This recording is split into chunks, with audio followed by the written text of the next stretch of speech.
चलिए काफी महत्वपूर्ण प्रश्न लेकर आए हैं और आपकी जो तैयारी है क्लास 10 बायोलॉजी की जो तैयारी वो स्टार्ट हो गई है दोस्तों। और काफी समय बाद जो तैयारी है वो स्टार्ट हुई है क्लास 10 बायोलॉजी की। और बायोलॉजी के महत्वपूर्ण प्रश्नों के बारे में चैप्टर वाइज महत्वपूर्ण प्रश्नों के बारे में डिस्कस करेंगे। जैसे कि आप लोग देख रहे हैं कि जो कि आपका चैप्टर है मानव शरीर की संरचना। चलिए जो कि आपका ये चैप्टर है मानव शरीर की संरचना, इस चैप्टर के महत्वपूर्ण प्रश्नों के बारे में बात करेंगे। जैसा कि आप लोग देख रहे हैं कि ये जो पार्ट कौन सा रहेगा, चलिए ये पार्ट 1 रहेगा। चलिए ये पार्ट 1 रहेगा और जो इसका पार्ट जो 2 है वो 2 से 4 दिनों में आ जाएगा। चलिए देखते हैं कि कौन कौन से ऐसे महत्वपूर्ण टॉपिक हैं जिनके बारे में हम डिस्कस करेंगे। चलिए दोस्तों देख लेते हैं कौन कौन से ऐसे महत्वपूर्ण टॉपिक हैं। और अगर चैनल पर नए हैं तो चैनल को सब्सक्राइब भी कर लीजिएगा। चलिए फर्स्ट क्वेश्चन हम देखते हैं। और चलिए फर्स्ट प्रश्न मेरा देखिए क्या है। चलिए फर्स्ट प्रश्न हम देख लेते हैं। सबसे पहले हम बहुविकल्पी प्रश्नों को देखते हैं और बहुविकल्पी प्रश्नों को देखेंगे, फिर हम देखेंगे अति लघु उत्तरीय प्रश्नों को। चलिए पहले हम बहुविकल्पी प्रश्नों को देख लेते हैं। चलिए प्रश्न नंबर 1 देखिए हमसे क्या कह रहा है कि मनुष्य में लार ग्रंथियों की संख्या कितनी होती है। चलिए 4 ऑप्शन दिए जाएंगे कि मनुष्य में लार ग्रंथियों की संख्या कितनी होती है। चलिए 4 ऑप्शन दिए जाएंगे। नंबर का ऑप्शन दिया जाएगा 2 जोड़ी, नंबर का ऑप्शन दिया है 3 जोड़ी और नंबर का जो ऑप्शन दिया है वो 4 जोड़ी दिया है। नंबर का ऑप्शन जो दिया है वो 5 जोड़ी दिया है। चलिए ये आपके 4 ऐसे महत्वपूर्ण 4 ऐसे महत्वपूर्ण आपकी ऑप्शन है और इसमें से एक ऑप्शन आपको राइट छांटना होगा। चलिए एक ऑप्शन जो होगा आपको राइट छांटना होगा। तो आप लोग मुझे जल्दी से कमेंट में करके बताएं जो इसका राइट आंसर जो होगा वो कौन सा होगा। चलिए दोस्तों चलिए हम बता देते हैं कि इसका राइट आंसर कौन होगा। चलिए इसका राइट आंसर आप टिक में लगा लीजिएगा। इसका राइट आंसर होगा 3 जोड़ी। चलिए 3 जोड़ी होगा इसका राइट आंसर। कि मनुष्य में जो दोस्तों लार ग्रंथियों की संख्या जो होती है वो 3 जोड़ी ही होती है। चलिए दोस्तों ये 2 जोड़ी और ये 4 जोड़ी 5 जोड़ी, ये दोस्तों तीनों गलत हैं। इसका जो राइट आंसर होगा वो दोस्तों 3 जोड़ी होगा। चलिए टिक लगा लीजिएगा और लिख लीजिएगा। फिर हम बढ़ते हैं दोस्तों नेक्स्ट प्रश्न की ओर। चलिए नेक्स्ट प्रश्न की ओर बढ़ते हैं। चलिए नेक्स्ट प्रश्न को दोस्तों बढ़ते हैं फिर हम। चलिए प्रश्न नंबर 2 हमसे करेंगे क्रमी रूप। चलिए क्रमी रूप परिशेषिका का भाग है। चलिए क्रमी रूप परिशेषिका का कौन सा भाग है। 4 ऑप्शन में से आपको छांटना है। जो भी आपको सही लगे उस ऑप्शन को आपको सही इंपॉर्टेंट सूची की लिस्ट में डालना है। कौन सा ऐसा प्रश्न, इस प्रश्न का कौन सा उत्तर है जो सही है कि क्रमी रूप परिशेषिका का भाग है। चलिए क्रमी रूप परिशेषिका का कौन सा भाग है। 4 ऑप्शन पहले देख लीजिएगा। छोटी आंत है कि अग्न्याशय है कि बड़ी आंत है कि ये घ नंबर से। चलिए कौन सा सही है जल्दी से कमेंट में करके बताएं। चलिए आप लोग इसका ऑप्शन कौन सा हो सकता है। चलिए छोटी आंत तो है नहीं। चलिए छोटी आंत तो है नहीं इसका राइट आंसर। और न अग्न्याशय है इसका आंसर और न ग्रासनली इसका आंसर है। चलिए आंसर में टिक लगा लीजिएगा। इसका आंसर है बड़ी आंत। चलिए क्रम रूप परिशेषिका का भाग है। चलिए क्रम रूप परिशेषिका का भाग है बड़ी आंत। बहुत ही महत्वपूर्ण टॉपिक है ये और ये जो है ये बहुत ही महत्वपूर्ण है।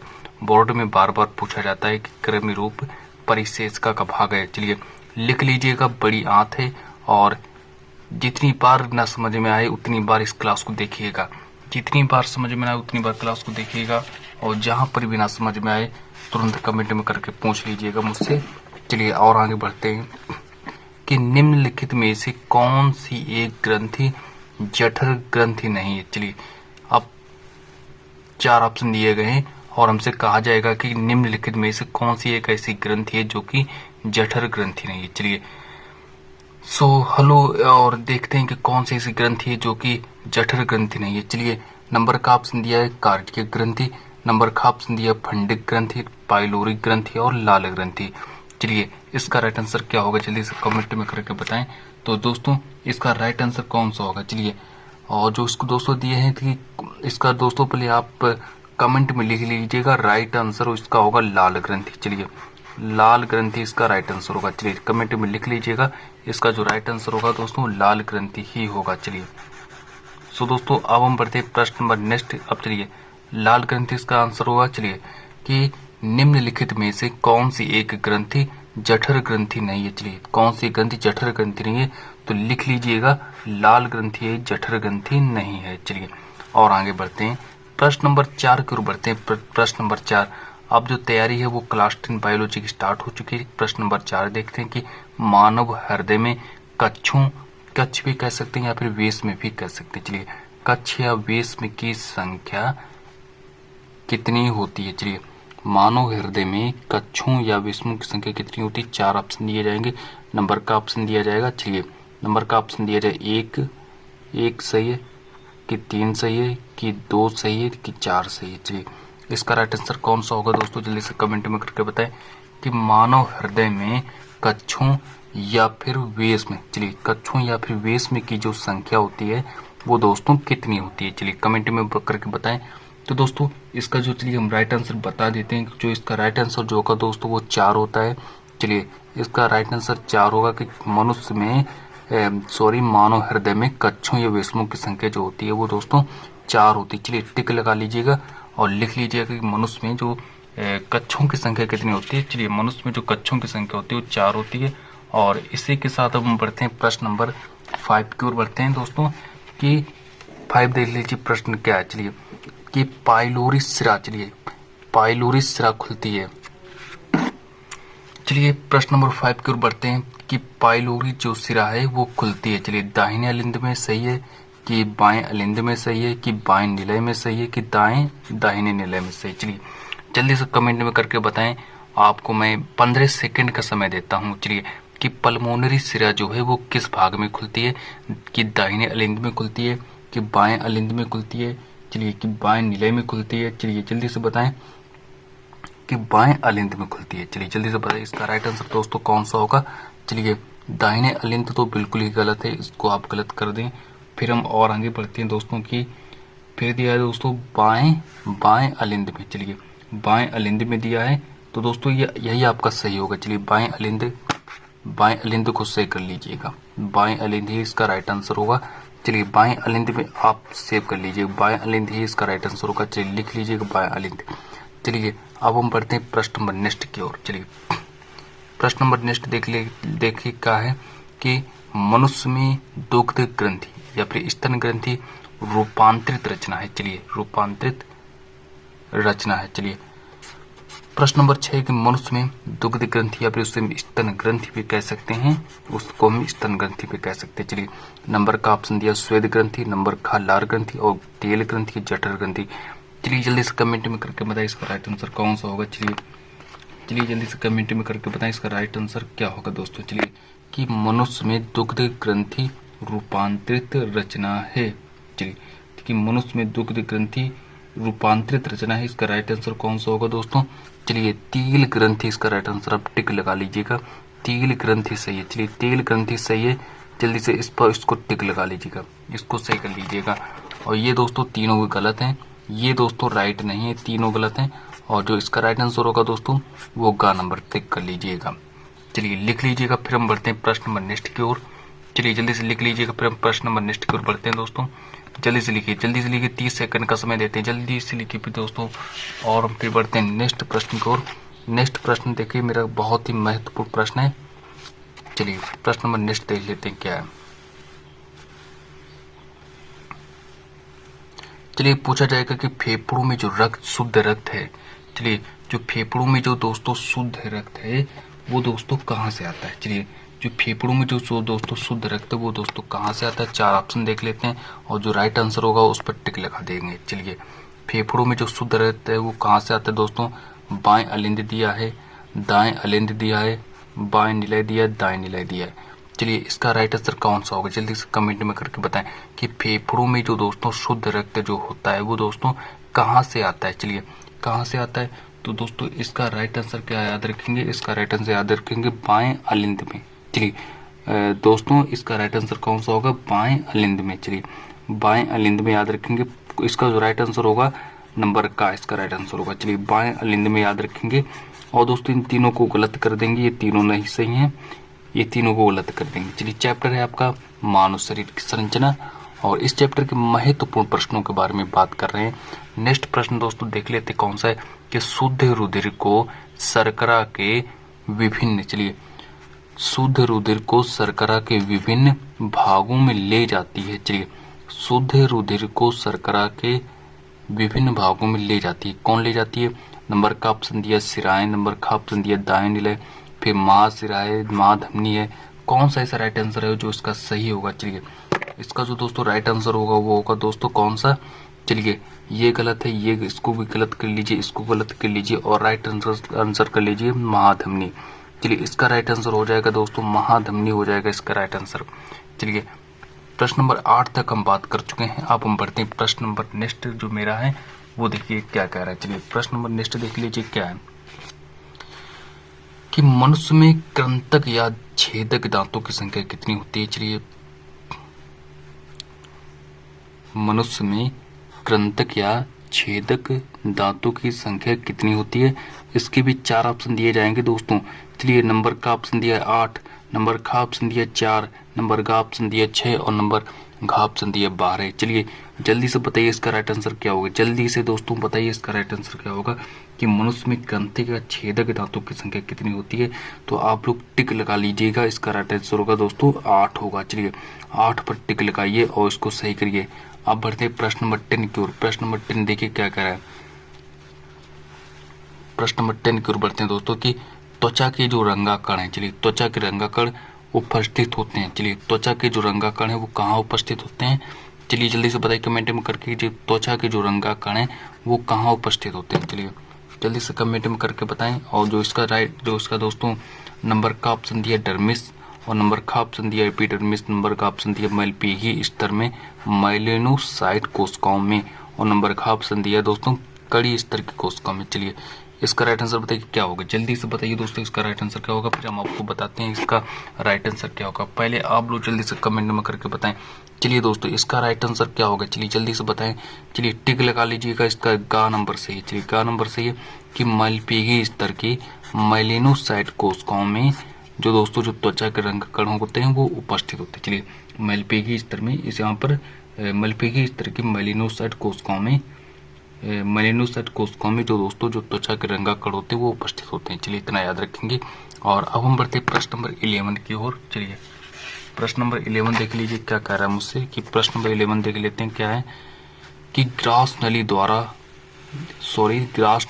पर लटकी हुई, चलिए ग्रास नली द्वार पर लटकी हुई पत्ती के समान कार्टिलेजी रचना कहलाती है। चलिए, जो पत्ती के समान जो लटकी हुई जो समान रचना है वो क्या कहलाती है? कार्टिलेजी के मतलब कि कार्टिलेजी जो रचना है वो क्या कहलाती है? चलिए, इस तरीके से हमसे पूछा जाएगा। तो चलिए इसके बारे में डिस्कस कर लेते हैं।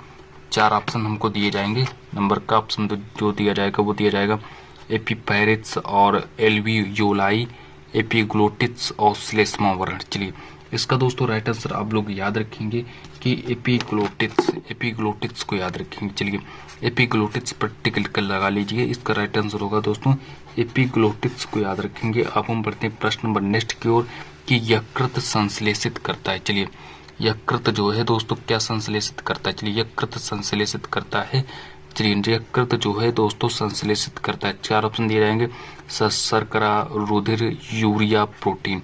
चलिए दोस्तों, इसका राइट आंसर क्या याद रखेंगे? इसका राइट आंसर याद रखेंगे यूरिया। हर बच्चा दोस्तों इसका राइट आंसर दे सकता है। इसका राइट आंसर होगा यूरिया, क्योंकि दोस्तों कई बार पूछा भी जा चुका है कि यकृत जो है दोस्तों वो क्या संश्लेषित करता है। तो यकृत जो है दोस्तों वो यूरिया ही संश्लेषित करता है।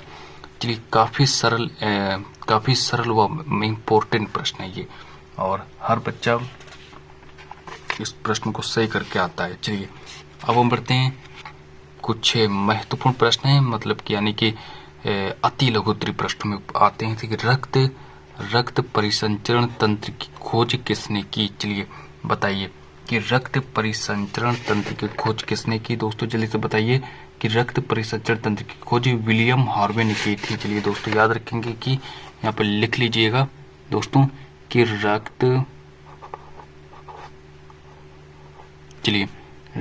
परिसंचरण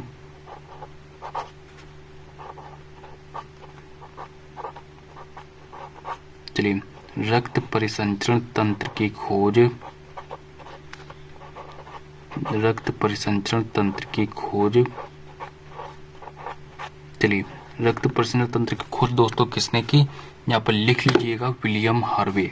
चलिए विलियम हार्वे को लिख लीजिएगा, रक्त परिसंचरण तंत्र की खोज दोस्तों विलियम हार्वे। चलिए विलियम हार्वे को याद रखेंगे क्योंकि रक्त परिसंचरण तंत्र की खोज दोस्तों विलियम हार्वे ने की। चलिए इतने याद रखेंगे। और फिर आगे देखते हैं दोस्तों कि रुधिर का जो रंग होता है दोस्तों, रुधिर का लाल रंग क्यों होता है। चलिए जल्दी से बताइए कि रुधिर का जो लाल रंग क्यों होता है। चलिए रुधिर का लाल रंग क्यों होता है, क्योंकि दोस्तों रुधिर में उपस्थित ऑक्सीजन युक्त हीमोग्लोबिन के कारण। चलिए यहाँ पर लिखेंगे हीमोग्लोबिन के कारण। चलिए हीमोग्लोबिन के कारण जो रुधिर का रंग होता है वो लाल होता है, हीमोग्लोबिन के कारण। चलिए हीमोग्लोबिन के कारण, चलिए लिख लेंगे हीमोग्लोबिन के कारण जो है रुधिर का रंग लाल होता है। चलिए अब हम बढ़ते प्रश्न नंबर 15 की ओर कि मनुष्य के दांतों की दो विशेषताएं लिखिए। चलिए मनुष्य के दांतों की दो विशेषताएं हैं। चलिए कि मनुष्य में दोस्तों कितने दांत होते हैं, मनुष्य में दोस्तों 32 दांत होते हैं। अब इसकी जो दो विशेषताएं हैं वो निम्नवत हैं। चलिए अब जो दो विशेषताएं इसके किस प्रकार से निम्नवत हैं, ये दोस्तों गर्तदंती होते हैं। गर्तदंती का मतलब समझ रहे हैं, अर्थात चलिए गर्तदंती का मतलब है कि दोस्तों अस्थियों के गर्त में फंसे रहते हैं। चलिए दांत जो होते हैं वो अस्थियों के गर्त में फंसे रहते हैं, इस तरीके से याद कर लीजिएगा। चलिए फिर हम बढ़ते हैं आगे कि मनुष्य के जीवन में दो बार दांत निकलते हैं, अर्थात ये द्विबारदंती होते हैं। चलिए मनुष्य के जीवन में हमेशा दोस्तों 2 बार दांत निकलते हैं, इसीलिए इनको हम द्विबारदंती भी कह सकते हैं। चलिए अब हम बढ़ते प्रश्न नंबर नेक्स्ट की ओर। जो मेरा प्रश्न नंबर जो 16 है वो क्या कह रहा है। चलिए प्रश्न नंबर 16 देख लीजिएगा कि मनुष्य के प्रत्येक जबड़े में अग्र चौवर्णक दांतों की संख्या बताइए तथा इनके कार्य लिखो। चलिए मनुष्य के प्रत्येक जबड़े में अग्र चौवर्णक दांतों की संख्या बताइए तथा इनके कार्य लिखो। चलिए मनुष्य के प्रत्येक जबड़े में अग्र चौवर्णक दांतों की संख्या दोस्तों कितनी होती है, 2 जोड़ी होती है। कहने का मतलब 4 होती है। चलिए कहने का मतलब 4 होती है और इनका कार्य होता है ये भोजन को कुचलने का कार्य करते हैं। चलिए ये भोजन को क्या करते हैं, भोजन को कुचलने का कार्य करते हैं। अब हम बढ़ते हैं प्रश्न नंबर 17 यानी कि प्रश्न नंबर 17 की ओर। चलिए प्रश्न नंबर 17 देख लेते हैं क्या कह रहा है मुझसे। चलिए कि जो रसांकुर जो होते हैं वो दोस्तों कहाँ पाए जाते हैं और इनका क्या महत्व है। चलिए रसांकुर जो दोस्तों होते हैं वो कहाँ पाए जाते हैं और इनका क्या महत्व है। चलिए इसको समझ लेते हैं कि रसांकुर कहाँ उपस्थित होते हैं या फिर कह सकते हैं कहाँ स्थित होते हैं और इनका क्या महत्व है। चलिए रसांकुर जो होते हैं दोस्तों वो छोटी आंत विशेषकर कहाँ, शेषांत्र कह सकते हैं इलियम में पाए जाते हैं। चलिए इलियम में पाए जाते हैं। और आगे देख लेते हैं, ये आंत्र के अवशोषण तल को अत्यधिक बढ़ा देते हैं। चलिए ये क्या करते हैं दोस्तों, आंत्र का जो अवशोषक तल जो है उसको अत्यधिक बढ़ा देते हैं और इस प्रकार ये पचे हुए भोजन के अवयवों के अधिक अवशोषण में सहायता करते हैं। जो पचा हुआ जो भोजन है उसके अधिक अवशोषण में सहायता करते हैं। चलिए इतना समझ में आया हुआ तो और आगे बढ़ते हैं। प्रश्न नंबर नेक्स्ट देखते हैं क्या है। अगर इतना समझ में आ गया हो तो प्रश्न नंबर नेक्स्ट भी देख लेते हैं दोस्तों कि स्त्रियों में अंडाशयों की संख्या कितनी होती है। और ये काफी सरल व इम्पोर्टेंट प्रश्न है। स्त्रियों में अंडाशयों की संख्या दोस्तों याद रखेंगे 2 होती है। चलिए और आगे देख लेते हैं। चलिए कि मनुष्य में कितनी जोड़ी लार ग्रंथियां पाई जाती हैं। चलिए मनुष्य में कितनी जोड़ी लार ग्रंथियां पाई जाती हैं। लार का मंड पर क्या प्रभाव पड़ता है। चलिए याद रखेंगे मनुष्य के मुख गुहा में 3 जोड़ी दोस्तों याद रखेंगे 3 जोड़ी लार ग्रंथियां पाई जाती हैं। और आगे देख लेते हैं कि लार में उपस्थित जो टाइलिन जो होता है वो नामक एंजाइम की उपस्थिति में ये मंड को डेक्स्ट्रिन तथा माल्टोज में बदल दिया जाता है। चलिए प्रश्न नंबर 20 देख लेते हैं क्या है। प्रश्न नंबर कि रुधिर में एंटीजन एवं एंटीबॉडी कहाँ पाए जाते हैं। चलिए अब जो एंटीजन जो होता है दोस्तों वो लाल रुधिर कणिकाओं में पाया जाता है और जो एंटीबॉडी जो होते हैं वो दोस्तों प्लाज्मा में पाए जाते हैं। चलिए दोस्तों और ये दोस्तों आपका पार्ट 1 था। चलिए ये आपका पार्ट 1 था और जो दोस्तों पार्ट 2 है वो दोस्तों अभी आने को शेष है और वो मिनिमम दोस्तों नेक्स्ट वीडियो जो होगी वो दोस्तों पार्ट 2 पर ही होगी। चलिए मिलते हैं नेक्स्ट वीडियो में, आज के लिए इतना ही रखते हैं।